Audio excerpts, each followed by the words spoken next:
Hey, what's up, everybody? This is David Jagno from UploadVR.com, and welcome back to another edition of our summer showcase interviews, brought to you by Polyarc, the developers of Moss.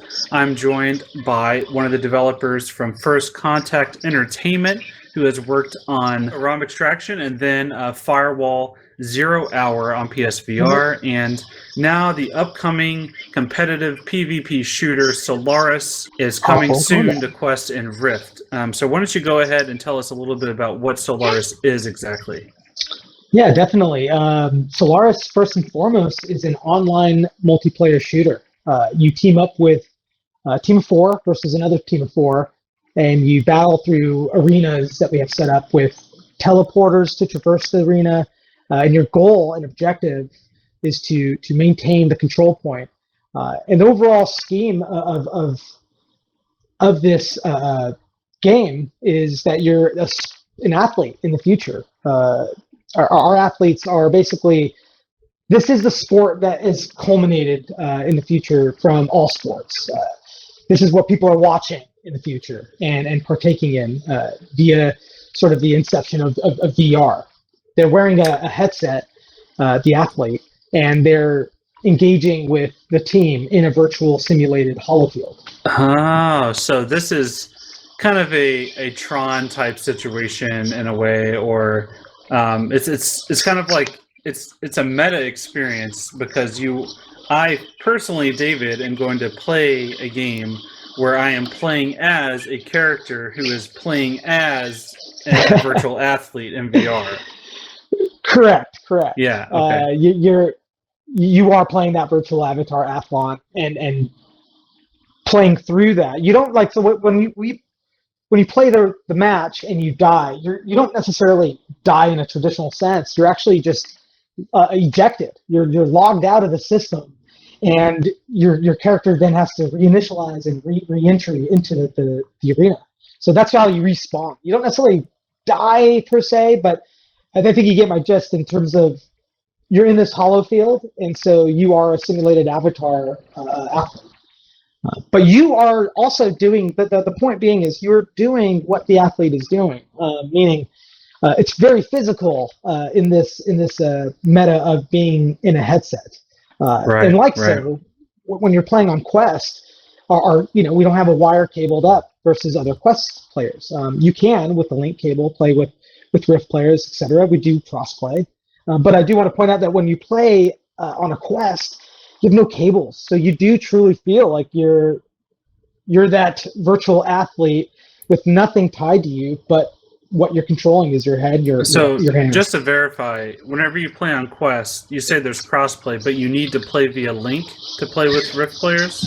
No, crossplay is played either wireless or linked. Okay. So it is true crossplay. Okay. Correct. Okay, and my understanding is later on, eventually, you guys plan to bring this to PSVR as well, right?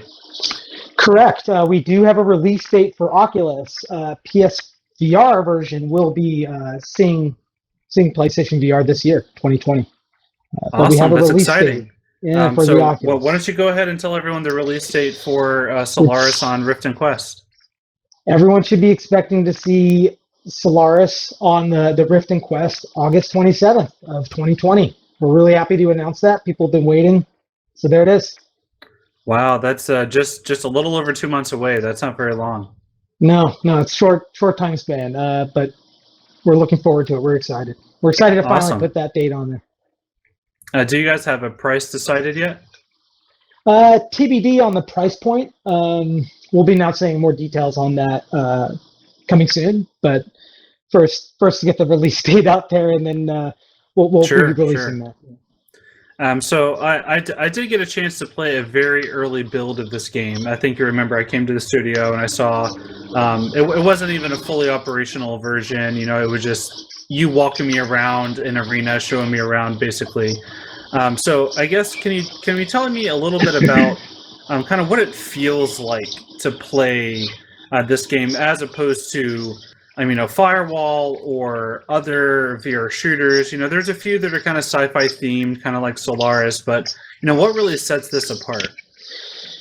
So yeah, let's dive into that. The the biggest difference, I think, is for what we went for is the pace of the game.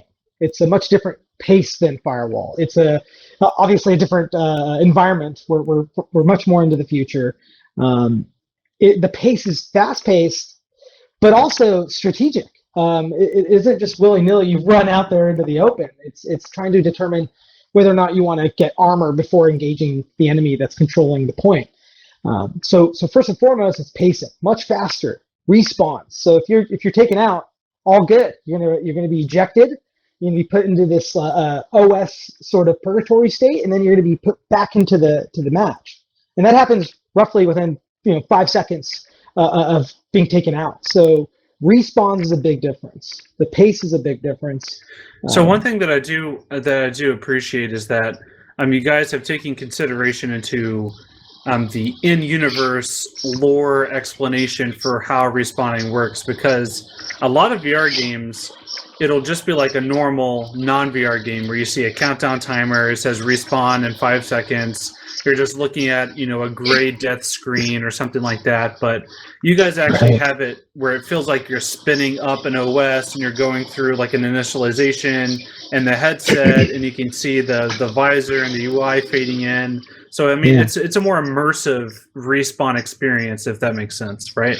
Yeah, absolutely, and contribute some of those ideas coming from our art director Jim Darchie. We sort of established that OS interaction, and then when you get into the arena, it's a much different looking environment, and you'll see it. The OS is a bit sterile, it's a bit cleaner and simple, and then when you get into the world, it's much more colorful and a lot more is happening. Right. And yeah, that explains.